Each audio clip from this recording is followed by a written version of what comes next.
Hello, hello, hello out there in podcast land. You are listening to Johnny Has the Keys, and you are here with your host, me, Tim, and my good friend David Horton. Hey, David. Hey, Tim. Hey, how are you doing out there in inner space where I can't see Well, you? yes. Yes, I'm doing well. Thank you. Thank you. Very good. Glad to be back and doing another podcast with you. Yeah, we've got a good one going this week. But before that, I wanted to just give a little shout out to something that I enjoyed last night. This episode, of course, will be airing a little later, so this may be dated. But I watched the season premiere of season 10 of The Walking Dead last night.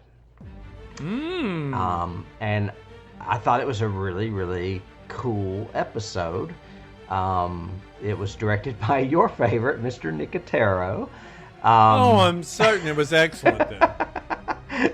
He usually does the openers and the closers, but Yeah, because that's the ones that get the most press. So he wants but that. you know, we touched base on this with our Patreon podcast, the Lithium Chamber, about how sometimes female writers and or showrunners give a feel to a show that's a little more, I don't know, deep or rich.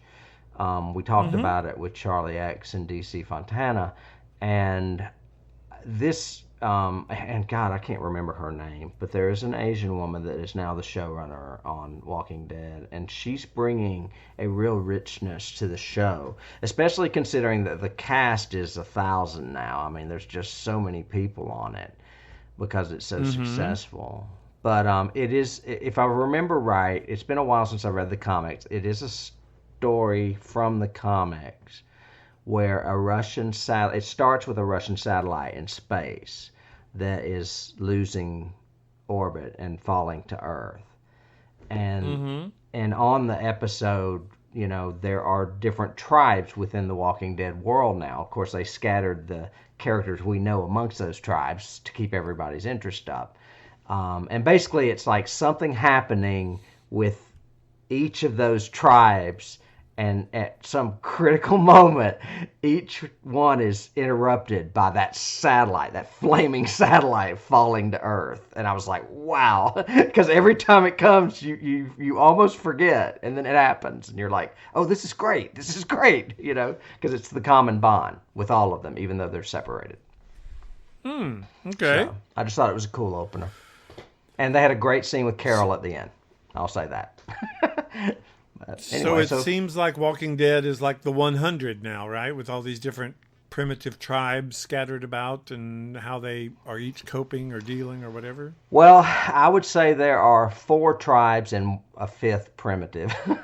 The 4 tribes, of course, are the good guys, and then there's the primitive tribe, which are called the Whisperers, that are out there wearing dead skins and basically living like animals. Wearing zombie skin. Yeah. So. Okay, well, that's cool. So any of you Walking Dead people out there, yes, I am still watching the show. So I thought for sure you were going to talk about like In the Tall Grass or one of those other kingdoms. I haven't seen it yet. Like, I want to watch it today. Okay. Well, then next week you can talk about it. Maybe. Mine is another thing I watched too. There is a series. It's a Netflix original series called Abstract, and I thought it was going to be a one season and done thing because I watched it like 2 years ago. But they just came out with a new season, and it's so good. It is a documentary. Each hour takes a different artist and explores what makes them creative, or where do they get their inspiration, or how do they do the thing they do. Like the original series had such great people on it, and then I thought, well, you couldn't do better than that, but they did. It's the second season? Yeah. Yes. Okay. It's called Abstract. One of the ones in the first season I really liked was Platon, who is a French photographer. He's the one that does all of the pictures of, he does like photo portraits. So like he does all the pictures of famous leaders and politicians and religious figures and all that, which is great. They had Ingalls, who is an architect. They had Es Devlin, who is a scenic designer. That's what really turned me on to it first. But each hour explores their art and what makes their art unique and different. And it's, if you are a creative at all, it is really intriguing the way they actually redesign and retailor every episode to that artist. From the opening credits to everything is redesigned for that particular artist that week. So it's really cool. And I watched a couple of episodes of that. Each season has, I think, 6 or 8 episodes. So that's what I watched a couple of those on the plane this week. So it was great. That's cool. I've got some catching up to do. I've got a list of things I want to watch, and In the Tall Grass is one of them. Oh, definitely. Yeah. That's on my list too. Yeah. So what are we? So this week, I'm excited. This week because, as I have said, I think I said it twice in our first season. This movie this week is to me the definitive science fiction movie of all time. It is. If people say, how do you turn what is a science fiction movie? It would be this movie, in my opinion. That's what I would recommend first. What do you think? Well, I'm just curious why you think that. Why is it more science fiction than The Wrath of Khan? Because Wrath of Khan is more of a space opera sort of thing, really. It's still Star Trek, and it's still told well in a fantastic created future, so to speak. But this what movie, about what's something that's not a space opera? Like what about 2001? Why is it 2001, more sci-fi than 2001? Day the Earth Stood Still. This is more sci-fi because, and this is my reasoning, because it's based on the novel by Michael Crichton, which was really great too, but every single motivator and decision in this movie deals with science. The whole impetus at the beginning was created by science, and every single thematic plot point is science-based. I mean, I don't want to get into all of them right now, but everything, it's not so much human nature-based as it is science-based. And there's constant correction for science. You know, the Stone character is constantly saying, no, don't jump ahead. We treat this methodically. We do this with science. We do this right. And so it's taking science and elevating it into a fictional realm, but allowing science to motivate everything that happens in it, if that makes sense. Whereas like Wrath of Khan, there are human motivator factors, whether it's revenge, which is the ultimate, thing, the Moby Dick story, all of that is really what's motivating the plot. In this, what's motivating, we don't really care about the emotions that go into it. We care about the science that propels it. Does that make sense? Am I being weird? But that's what I feel. No, actually, no. What I thought you were going to say, I just got my head digressed a little bit because I noticed how we keep dropping Star Trek influences, but it's because we're recording that bonus material for Patreon, and it's like we're permeated with Star Trek now. It's just funny. But no, what I thought you were going to say is that it's set in a more realistic world. Is what I thought you were going to say. Or that it's like... No, I think... It's not too far from the truth. Whereas some things are way out there, Alien. But no, I think to your point, you cannot say that 2001 is not a science fiction movie. You can't say that, Wrath of Khan is not a science fiction movie, or Day the Earth Stood Still, or any of those. But to me, I have always said, if you want real science fiction, then read this novel and or watch this movie. Don't watch the freaking miniseries remake that sucked, but watch this movie and or read this novel, because it also feels to me like old school science fiction too. The some of the old school Harryhausen stuff, and some of the some Harryhausen stuff. This is a Sinbad movie. He stop motion guy. Sorry, wrong word. But Heinlein and all of them. So.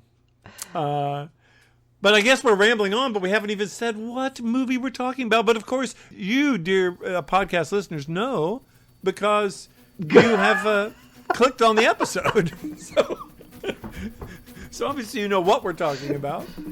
We are talking about 1971 Robert Weiss's incredible movie, The Andromeda Strain. And there'll probably be music underneath here. It'll be great.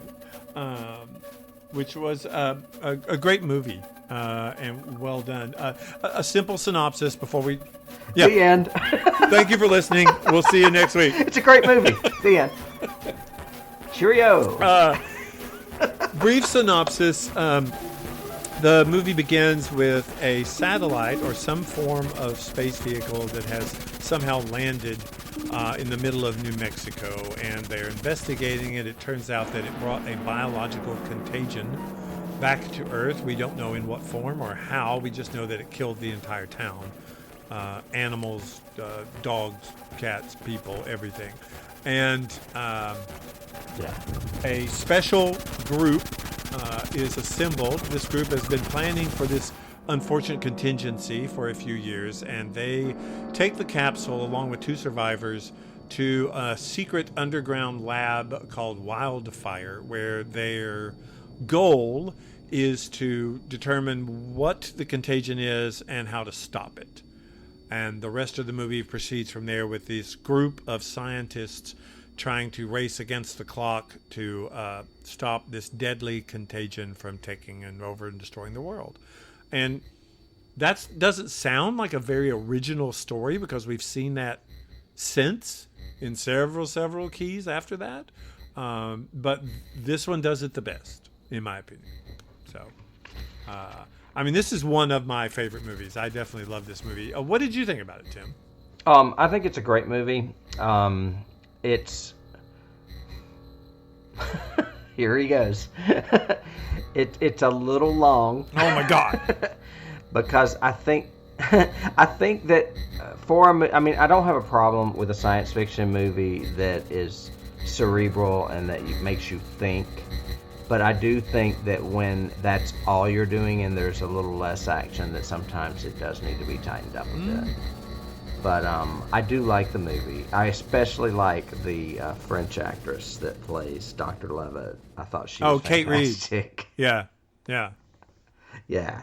I think she's French. I think I read that somewhere. She's really good. And, interestingly, Levitt in the novel is a guy. And the screenwriter, Nelson Getting, made it a female in this. And it works so much better, I think. I mean, I like both. Mm-hmm. And Weiss was reluctant to do that, because he was afraid that it was going to be something like Raquel Welch in Fantastic Voyage, and once he saw who he could put in that role, it made more sense. So. Well, this is Robert Weiss, who also went on to direct motion picture. He had done, like we've talked about before, he's done West Side Story. He did my favorite science fiction movie. I mean, of all time, A Day the Earth Stood Still. So, so we're double dosing on Mr. Weiss this season. and well worth it. He is. I think he's brilliant in telling a story. I think I referred to him as an American treasure last time we talked to him, and that was sweet of you to say. I think, but. Well, I mean, West Side Story is one of my favorite movies, and he also did The Haunting. Yes. But he's known for this and The Sound of Music and you name it. I mean, he's done a slew of huge movies. And he falls into that category of director, like we talked about with a few others in the past, of, you would be hard pressed to define his directing style, because he changes it for each project to make it work for what the story he's telling. And that's really great. He does it really well. Yeah, he wasn't, forced into a niche, a niche, like a lot of directors are, This movie is from Universal, which made me smile, too, just seeing that Universal logo again, because I like a lot of movies that they used to do. They assembled a great cast for it, a great crew for it. Visual effects had 2 guys that were kind of pseudo-keyish for us, Doug Trumbull and Albert Whitlock. And Whitlock was matte paintings, and he was one of the best. I mean, if you go to his IMDb page, it just scrolls and scrolls and scrolls. I mean, he has done hundreds of movies, but the one that that I immediately thought of as soon as I see Whitlock was The Thing, John The Carpenter's. Thing. Yeah, for sure. And then Douglas Trumbull was Close Encounters, of course, but he did a lot of the effects in this and was noted for it because this was in '71. There was no CGI, so all of the effects and the microscopic effects and all that had to be created. I read that one of my little things was I read that the projection when Stone is showing the whole 5 levels of Wildfire and explaining the whole thing for everybody, that was to create that hologram. It's really just a projection, and they're using cardboard sheets to cover the different areas and then just expose them as he mentions it. Mm-hmm. Yeah, it's really cool. Do you remember the first time you saw this movie? I don't. I think it was, for some reason I seem to remember that it wasn't like my normal shock theater thing. This was like shown on ABC or something at night. And it did have some edits, like the nude lady torso was not in it, but I always remember the cut the guy's wrist and the blood comes out as crystals. That creeped me out the first time I saw this. Yes, it is creepy. I read that it was rated G. Actually, I saw that it was rated G, and I found that funny that they showed that woman's tits. Yeah, I thought that was weird. But I mean, but she's yes, obviously a corpse, and it's dark lit, but you can see them; they're right there. And I'm like, this is rated G. How did that happen? That wouldn't even happen in a PG movie. No, that got by. I think again. Yeah. But that was I can't remember. I just remember it had a big impact on me even as a kid. It made me. I had not read the novel when I saw the movie, and it made me pick up the novel and read it, and liked it ever since. And really liked. I mean, so much about this movie I really love. I just love the feel of it. It feels like an early '70s movie in style. Yeah. In style and character and everything. What about you? The first time I saw this movie, you showed it to me at your mother's house. Okay. And I think it was on a weekday because I don't think your mom was there. Because I mean, usually she was when I was over there. It was on Sundays, and she was there. But this day she wasn't there, and we watched it on that little TV in front of the couch, in front of the glass sliding door. I think there was a sliding door there. And it was that TV that's on the little cart with the wheels. Remember those? Oh, yeah. Yeah. Wasn't it like a rolling cart for a television?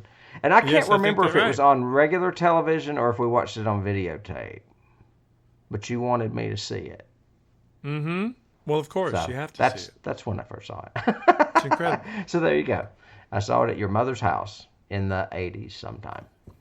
Interesting. Mm-hmm. And did it make an impact? Did it motivate you? Did it, The thing that captivates me most about this movie that probably it's a storytelling element that a lot of things employ to create interest, and that's the mystery of the man and the baby. Why is everybody dead but this man and this baby?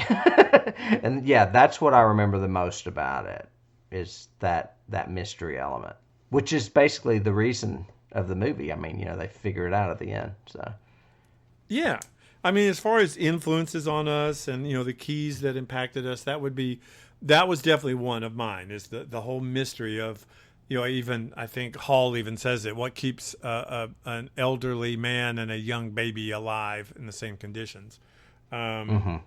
And there's one other thing, but yeah, I was just gonna say another thing that captivated me was the whole everyone's dead thing, because I'm a big fan of post-apocalyptic stuff.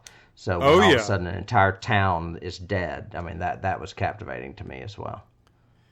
Yeah, and then they end it with, the big chase, the big, nuclear countdown chase.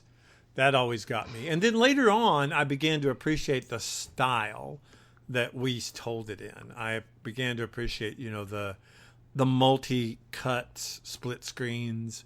I thought are just brilliantly done. the fact that he uses those dual diopter lenses, so like something in the foreground is really in focus, but something in the background is really in focus too. And that wasn't used a lot. And just the way they then started flipping the story made me feel very literary. The fact that, we would be into something and then suddenly we cut to the congressional hearing, which, obviously took place after, but you're not sure why they're having it or what's up or whatever, all of that. And like the sequence with when they're not getting the transmission. And then it cuts to the congressman. He's talking about, are you telling me this $9 million thing was delayed by a slip of paper? And obviously it's part of the investigation after. And just the way he told that story, I thought was really compelling.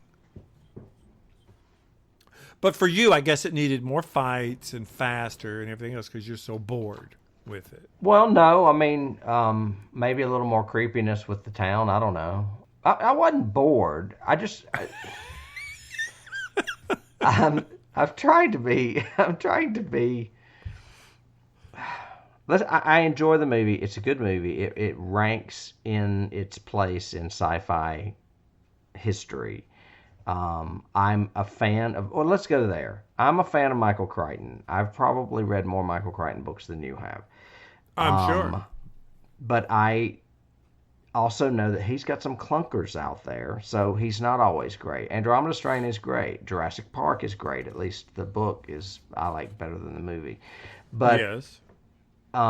He also wrote, Timeline and Rising Sun, and they're not so great. Sphere and Congo or somewhere in the middle. But as and now Sphere is a key for this. Maybe I'm a little disgusted because Andromeda Strain is him at his peak. It's great, and it's a shame because he went on to do other things that weren't always that great. So I don't know. I've just got mixed feelings about Mr. Crichton. I think that may be where my hesitance is coming from. So. Well, that could be. I mean, and also it is, like to your point, it is a movie that loves science and technology, so it lingers on it. I mean, we show, multiple minutes of him manipulating arms and putting cages into boxes and moving stuff around, whereas that could have been much faster edited or quick cut. It could, and like some of the better parts are, we always talk about science fiction is stories about why, telling us why we're human or whatever. The more interesting parts to me is when it gets fast paced at the end, and Dutton is, exposed, and he's like, don't turn off the oxygen. And he's like, you can tell he's getting pissed off and there's conflict. And that's when it starts getting interesting. What's her face? Dr. Levitt has the epilepsy seizure. I mean, that stuff was interesting to me. But that's when everything was speeding up. When he's climbing in the miso silo and the lasers are shooting at him, I was on the edge of my seat then. Yeah. But it took a while to get to that. So. Yeah, I think maybe a little bit of, if you would change anything about this movie, which I really wouldn't, but maybe adding a little bit more of those human mystery elements in that second part, in the second act kind of thing. Maybe more of like the jet flyby where the jet died. Maybe more of a little bit more of a mystery with Levitt in the fact that why didn't she see the no growth warning? Or maybe something else in there would have been interesting. I could agree with that. And I like the dynamic between them. Like she is a little resentful that they brought Hall. Is it Stone? Stone's the MD, right? Hall is the MD. Stone is the Hall. Excuse me, I meant to say Hall. She's resentful that they bring him on because he's not a real scientist like they are, or whatever. Well, he wasn't the one that was part of the team. Kirk was originally, but he couldn't do the trip. Right. So he's the substitute, and he's the new guy. But again, that's to me that's good storytelling too, because by having, you know, a Hall as the new kid and then Stone as the expert who created it all, we could get all the backstory without it seeming spoon-fed or cliche. I think I could see what you're saying. Of maybe that second act needed a little bit more dynamic before it got into the suddenly. Oh, now we've got a crystalline structure. Oh my God, it's growing. Oh, the seal has ruptured and he's stuck. Levitt has epilepsy. Oh no, now the bomb's going off. Yeah. Well, and maybe that's just it. Maybe the first and third act are great, and the second one's just a little lukewarm to me. Yeah. That's probably I could it. see that. I could see that. It does have the Mad Hatter in it, though. It does have David Wayne. Yeah, there's a key for you, the Mad Hatter. Yeah. Yeah. From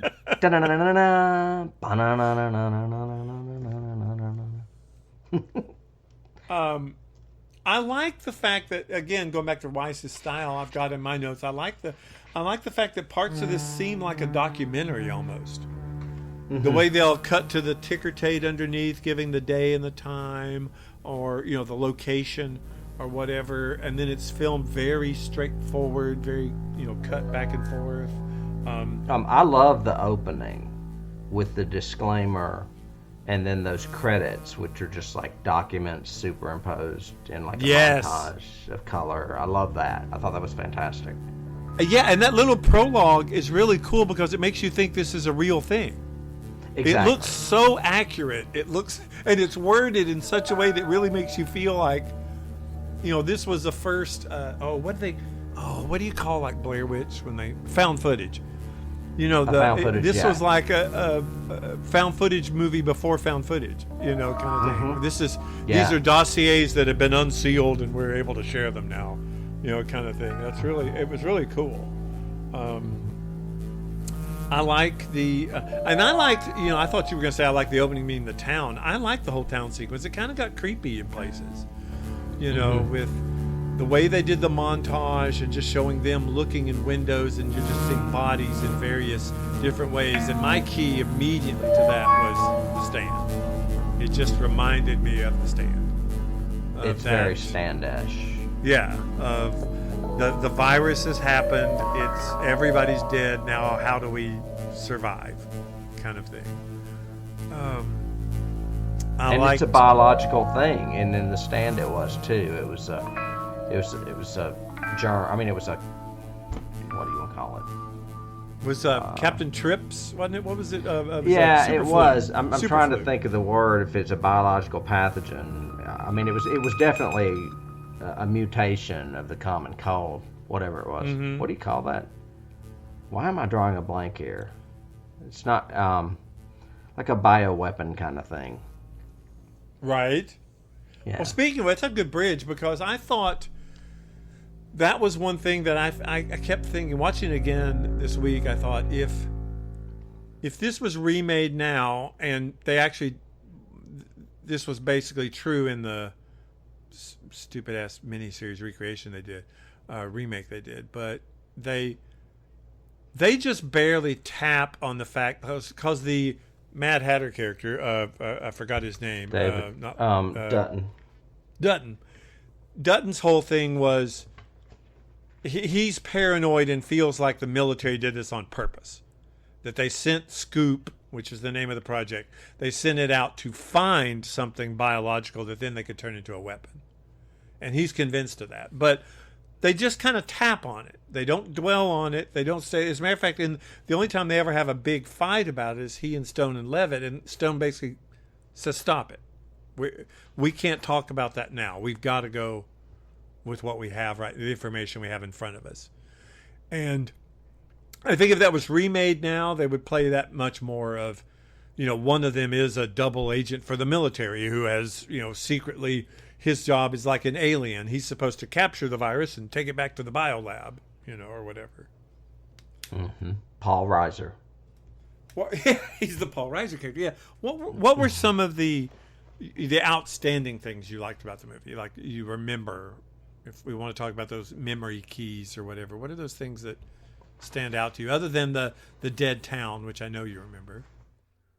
Like I said, the wrist. When he cut the wrist open, that I always remember that. Yeah, a lot of the visuals in Wildfire, the station or whatever underground, are very colorful and like Kubrick-esque. Very good. That was going to be one of my from keys. 2001. Good. Yep. Definitely Kubrick. So those visuals, the monkey dying is traumatic. Yes. And so, and they really did choke that monkey out. I mean, They didn't choke humanely. No, they didn't they- kill it.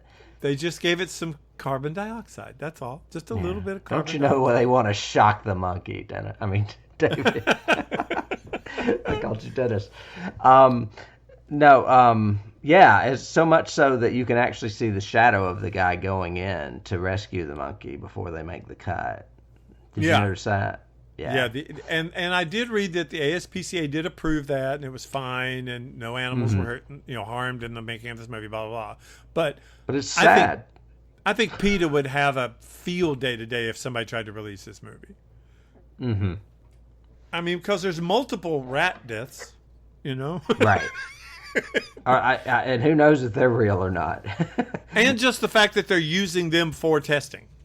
But back then it made perfect sense, Yeah. I'm sorry. You mentioned the pilot that crashed. I love when he's flying and you just see those granules coming out of his mask. Like he's bleeding out from the mouth or whatever. That's just wild shit, man. I was like, holy cow. But it does come out of the blue. It's like all of a sudden, wait, where'd this pilot come from? Right. Yeah. And there's no explanation for it. It's not a spoon-fed thing about, it doesn't even say, flyover of so-and-so mission 2 or whatever. It's just, it happens, and then later on we go, oh my gosh. Yeah. And then I already mentioned the end when he's trying to deactivate the bomb. And he's in that silo and that laser's shooting at him. I'm like, holy shit. Yeah, and hits him right in the face. Yeah. Yeah.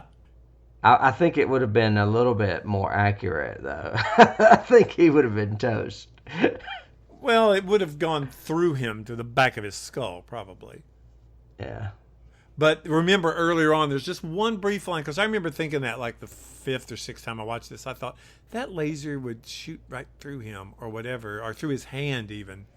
But it says it's calibrated for smaller animals, but it still could be deadly, is one of the lines in it. So it's calibrated for, to kill a rat or a monkey, not to... He says don't let it hit you in the spine. So I thought he was going to be going in a tunnel on his stomach. I was like, what? Yeah. Like you need to keep low, not vertical.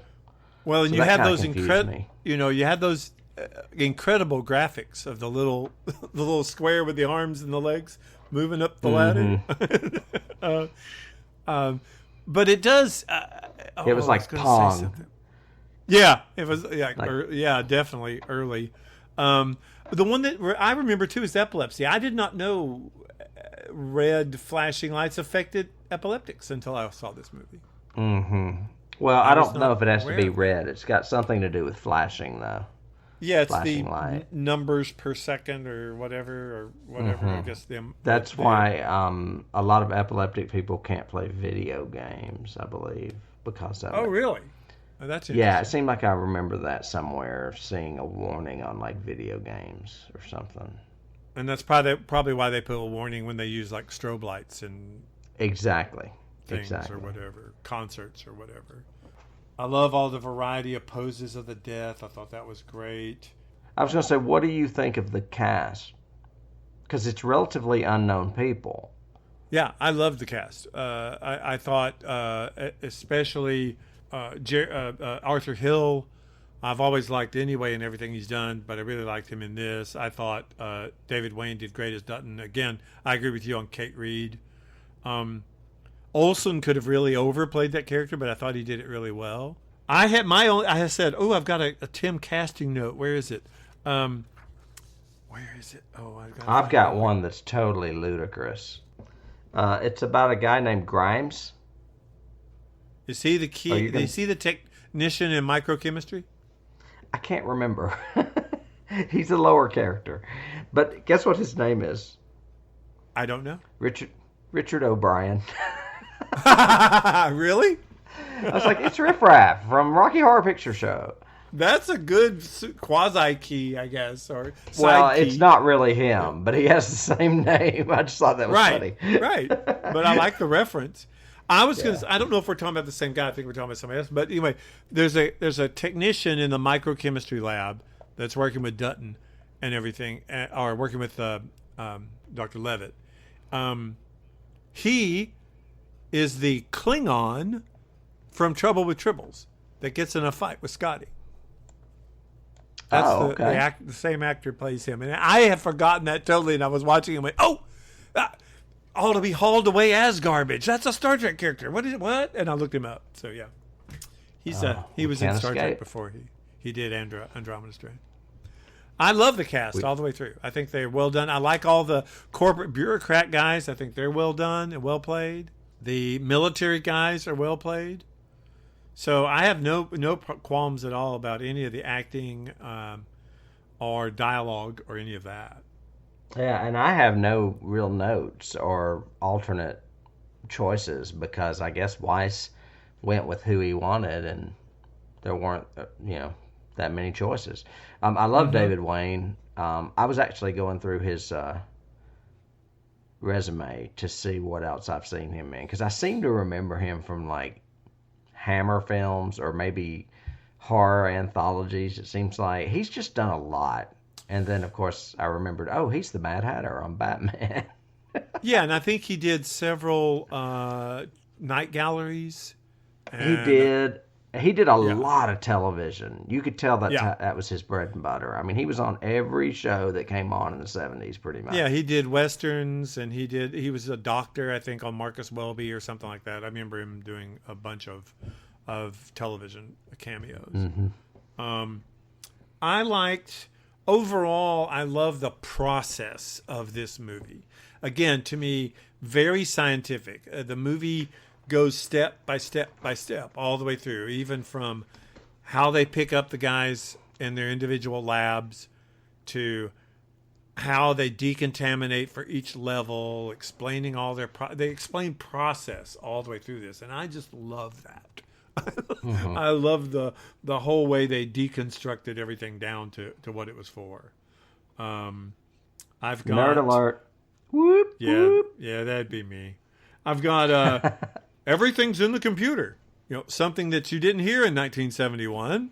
I did like when he went in and had that conversation with that African American nurse about the baby, and she was like, talking about how the computer did it. Yeah, and the med tech can do all this stuff, and you can touch it with your screen, the screen pen. Mm-hmm. And this was 1971. I mean, computers were the size of, offices. They were huge at this time. Well, it was almost like she was telling him his job would be obsolete soon. Hey, Doc. Yeah, it this had is the doctor. Yeah. Had that science fiction element of, you'll make mistakes, but the computer won't. Right. And the fact that this huge $9 million computer did make a mistake and the bell didn't ring, kind of thing. I thought that was cool too. Yeah. I can't remember what that nurse's name was. I do not remember either, actually. Kelly. Paula Kelly. Okay. So I guess she was Nurse Kelly, maybe. No, that was the actress. I'm sorry. You're right. You're right. I'm looking at her name was Anson. Karen Anson. So she'd be Nurse Anson. Yeah. I did find one continuity thing that bugged me was because they're so exact in this about stuff, but they oh my God, I've got a key. I'll tell you in a minute. Cool. She comes on and says, Dr. Hall, can I please feed the baby? And he says, no, don't do it. Keep it in acidosis. I want it to breathe and scream. It's the only thing keeping it alive. Right? And then he goes back to Stone. He's talking to him because this is when Dutton is hyperventilating, is exposed to Andromeda. And he's trying to prove to them that this is the revelation when he realizes it only exists in a very narrow band. And he's trying to convince them. But he's explaining it to Stone in the room, and he's saying, because of this, and it goes into all the science of he's in acidosis and da da da da da with the baby, and in the background you see the old guy sitting on the table, and behind him is the nurse feeding the baby. Mm-hmm. And I was going, wait, didn't he just tell you not to feed the baby? Yeah, that's a little bit of a continuity error. That's when the old guy leans up into the camera and goes, hell of a way to run a hospital. But that was one of the few continuity or logic issues I had with this movie. And for me, that's saying a lot. You had a key. What was it? I was just looking up that Paula Kelly, who played Nurse Anson, and she was in Soylent Green with Charlton Heston. Excellent. That's a great sci-fi. That's a great key. Was she the furniture? It's a casting key. Was she furniture? The girl that he made. It's been so long since I've seen that movie. I really don't know. But she's not high up on the cast list, so she wouldn't have been a major character. Mm-hmm. She's like 6 or 8 down. I've got. I love the sets, of course. I love the whole production design. I like the fact that, like you said, everything is projected into the future, but looks very realistic. Looks like it could, be a plausible future, as opposed to a jump ahead to Blade Runner or something like that. Does that make sense? I do. It does. It does. It's set. It's grounded in reality. Yes, I guess that's the phrase I would use. Yeah. Of course, we talked about Robert Wise, who directed Star Trek: The Motion Picture and Day the Earth Stood Still before this. So this is in the middle. You mentioned Crichton. He's a definite key just because of so much. Westworld, Jurassic Park, so many of the other ones. Trumbull, Whitlock. I do have a trivia thing that I found out that this was the only Crichton movie where he makes a cameo. He is actually in this movie. Yeah, I read that too. Yeah. He's like someone in the background. I can't remember.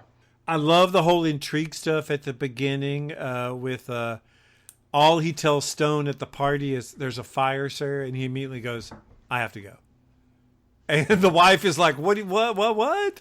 And then when she tries to call her father about it, suddenly her call is cut off, and you hear "This line is being monitored. Thank you, Mrs. Stone." That was great. Yeah. I love that. That was like one of my favorite things. I was like, wow, man, that just shows you how fast things can happen if the government wants to shut you down. I was like, wow. Yeah. And there's a lot of that. Nobody. There's a lot of that in those early 70s movies of the government paranoia kind of stuff because it left over from the Cold War.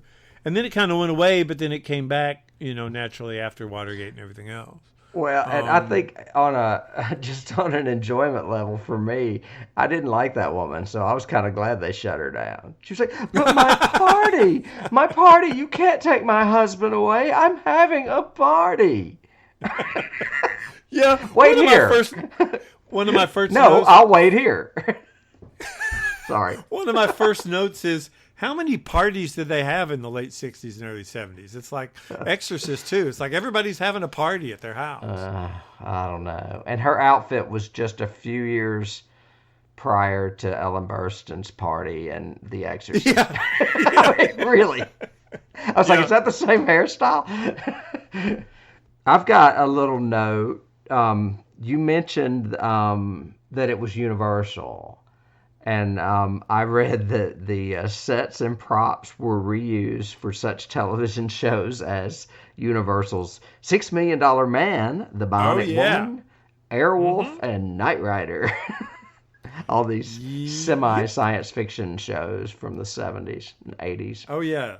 They repurposed them. What did you think of the very, very end, the little tag at the end of... "It could happen again, sir, and so that's why we have to be prepared." And then it shows it growing. Well, I mean, it's commonplace. I mean, movies use those tags all the time now. It's like a teaser for the sequel or whatever. Right.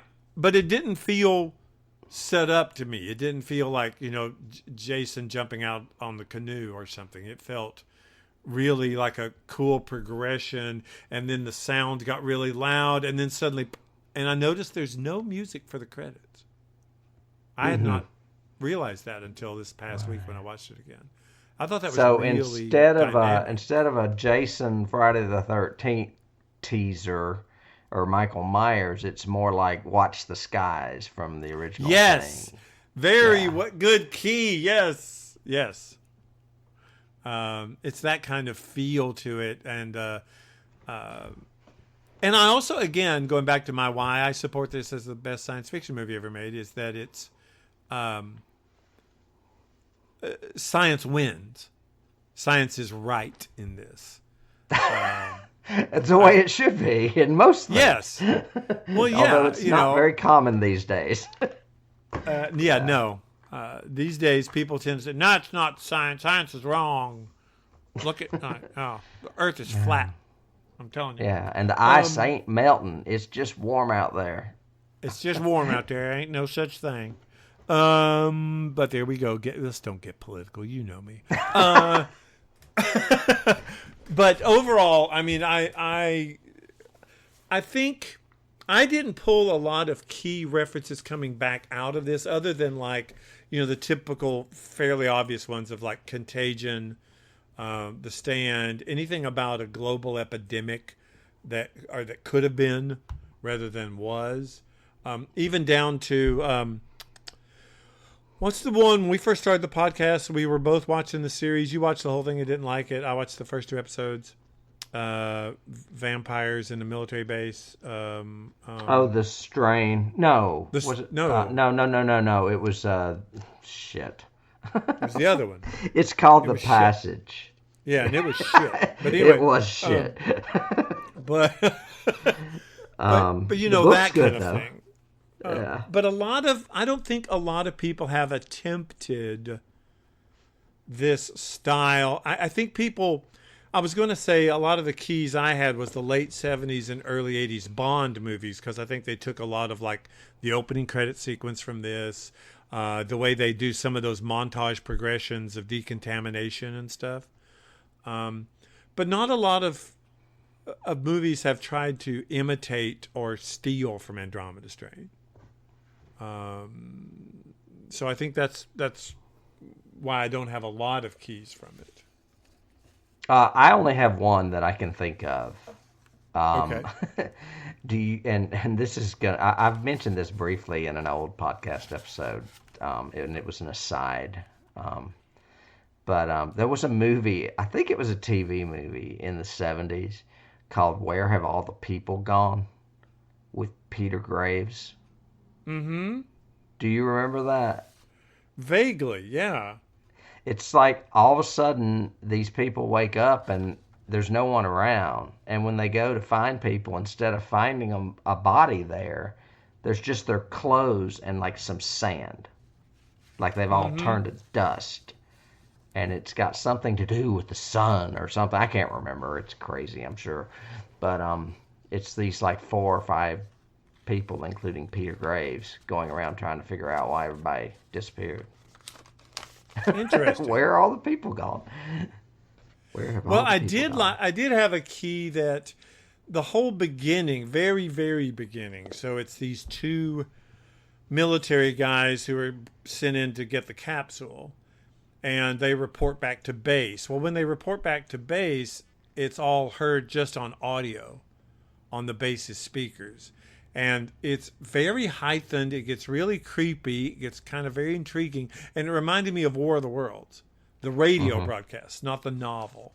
But it reminded me of listening to this reporter go, "Oh my God, you see that over there? Bob, look at this." And then suddenly they start dying. And, it's very War of the Worlds to me. So that was a key. Yeah, I can't think of any others. I mean, I'm sure there's a lot out there, and mine are going to be more post-apocalyptic related because of my horror background. But as far as science fiction, I mean, and that may be, that may be a testament to its power, is that it is unique and original. Yes, definitely. And that's why I So think it is so definitive because like I said, I think underneath it the story is propelled by science all the way through, it which is. makes it to me science fiction. Oh, I just came across a note about your casting thing because you had, we had they sex changed or gender changed Levitt. Right. Weiss was resistant because he thought the studio would cast somebody like Raquel Welch. Exactly. And he didn't want that. He didn't want it to be a decorative assignment. He wanted it to actually be a real character. So Mm-hmm. And they cast Reed, and I believe she's French. I was wondering if she was doing an American accent, because if she is, she does a good one. And I wanted to end it with a quote that I actually found online, which is in 2003, a publication by the Infectious Disease Society of America noted that Andromeda Strain is the, quote, most significant, scientifically accurate, and prototypic of all films of the killer virus genre. It accurately details the appearance of a deadly agent, its impact, and the efforts at containing it, and finally, the workup on its identification and clarification on why certain persons are immune to it. End quote. I thought that was really, again, I was going, see, supports my whole science fiction thing I've been saying for years. Mm-hmm. So there you go. Yeah, it takes me back a little bit to Michael Crichton as a writer. I mean, he was a medical doctor, so a lot of his books were rooted in science. And this one was obviously no exception, and probably one of his best because it's so grounded in reality. Jurassic Park, although it's a little far-fetched, the science in it seems plausible. That you could take DNA that was preserved and genetically clone a dinosaur. That to me is a great concept. Some of his other books, he just gets way out to lunch with his technology, and that's a shame because I think that was one of his strong suits to begin with. But I think his best novels, other than Jurassic Park, which is still a little bit medical, but his best novels and movies are all medically related, in my opinion. Like I like Coma a lot too. I liked Coma. I thought it was and really that was good. not a novel by him. That was by Robin Cook. Oh, that's right. He directed it? No, he wrote the screenplay? He may have done the screenplay. I can look it up. I can't remember. But yeah, that's not him. That would have been a good one for him to do, though. That movie terrified my sister, and she was a nurse. Oh, my gosh. I thought it was so scary. Yeah. The book was great. I thought he wrote that book. I may have been wrong. I'm sorry. But you did remind me of a key. Sphere, his later novel and movie, is a lot like this. Scientists trying to, find out about an extraterrestrial threat. At the bottom of the ocean. Yeah, that one's at the bottom of the ocean. Theirs was at the bottom of a military installation. He did write the screenplay for Coma. Okay, that's what I thought. And I'm pretty sure he wrote the screenplay for Westworld, but I mean, he didn't have a book called Westworld that I recall. No, he wrote the novelization of Westworld. I think he wrote the screenplay for sure, because his first book was Andromeda Strain. I don't think he had anything prior to that. But he wrote the movie Westworld. He wrote the screenplay for Westworld. Right. Exactly. Yeah.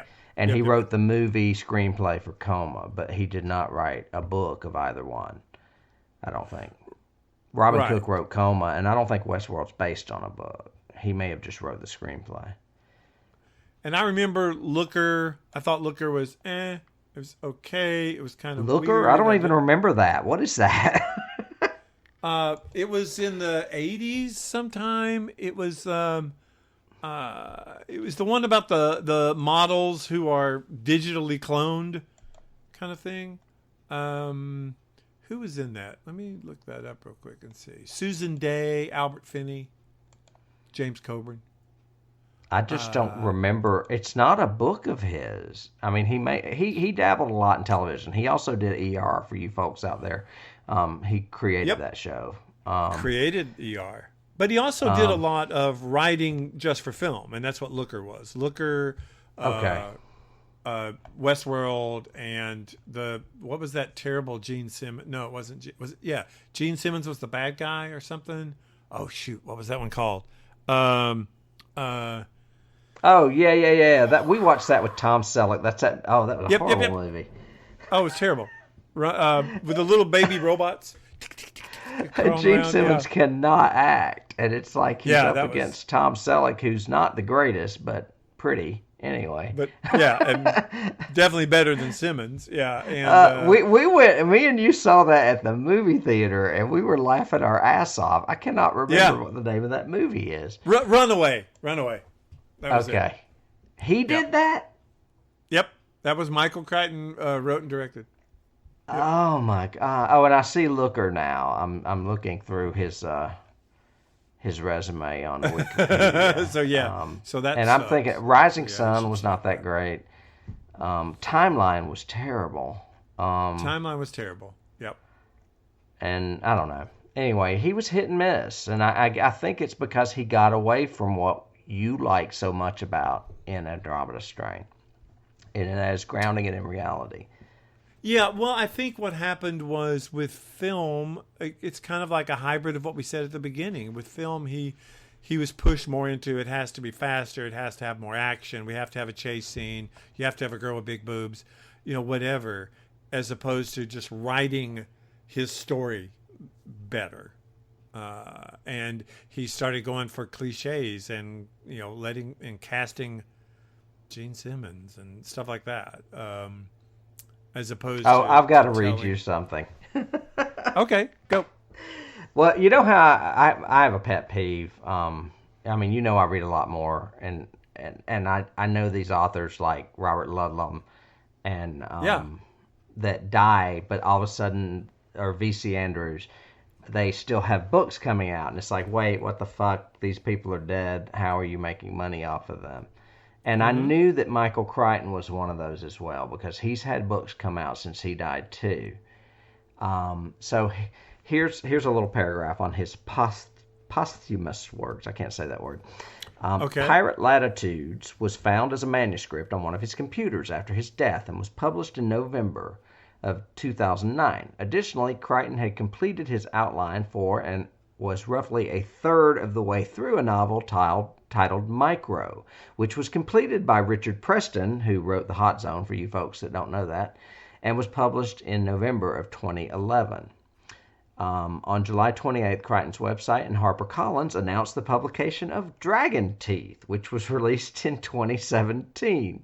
In February 2019, Crichton's website and HarperCollins announced the publication of Andromeda Strain Evolution, the sequel to Andromeda Strain, a What? collaboration. Yeah, a collaboration with Crichton Sun LLC and author Daniel H. Wilson, and it will be released Oh my in God. November of I'm 2019. sure.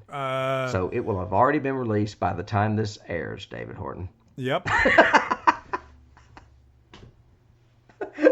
But you know what? You know what that is? That's got to have to do with the family that inherits the rights to these, selling the rights to other people. And that is some bullshit. I mean, I understand they want to make money, but there's other ways. Put, new editions out there or something. I don't know. But I don't know. Well, and I guess I don't have a problem with you taking. Oh, let me say. Let me Property? rephrase. You can take inspiration from somebody else's IP and do an original and great, but trying to ride on the coattails of something else, I have a big issue with. And that's exactly what it is. It's not got anything to do with being inspired by a story. It's got something to do with cashing in on someone's name. Yeah. I mean, we all know art inspires art. I mean, obviously, that's what this podcast is about, basically. But the fact that, Robert Ludlum wrote 3 Bourne novels, and yet Jason Bourne is still a character in novels today is just not kosher to me. I have a few Always. award nominations if you want to hear those. Um, the movie was nominated for 2 Oscars, including art direction and editing. It was nominated for a Golden Globe for score, and it was nominated for a Hugo for best dramatic presentation, but it didn't win any. Huh. So I wonder what beat it. I don't know. It deserved more than that. I mean, it was. I love this movie. It's a brilliant science fiction piece. Yeah. And yes, those of you listeners out there, tell us where we're right, where we're wrong. If you are, if you like modern storytelling, you might not like this movie because it does have a particular pace to it. Or you're a germaphobe? Or you're a germaphobe, you might not like it either. Yeah, that's true. No. Or a monkey fan? Yes. If you're a card-carrying PETA member or PETA member, you may not like this movie. Because I like my Reese's. Yeah, if you like your Reese's in pieces, you might. Yeah, no. Oh, that's lame. That is so lame. That was such a bad joke. Yeah, sorry about that. All right, so Tim, I will see you next week where we jump back in front of these microphones and tell more stories. How about that? Yeah, we'll do. I'm thinking probably something scary again. So. Let's do scary next week. Let's do scary. Thank you all for listening, and again, we so appreciate you guys. We cannot say it enough. Sounds formulaic, but it is definitely not. It is true from us. Thank you for listening to us. Thank you for liking, commenting, subscribing, saying all kinds of reviewing, all that stuff. Please, the more you stay in contact with us, the more we feel like, hey, we're doing something worthwhile or whatever, and the more we can absolutely. Get in touch with you guys. So we'd love to see you, talk and hear from you. Thank you all, and Tim, my friend, I will see you next week. Sounds like a plan. Alrighty. Alrighty, bye. Bye.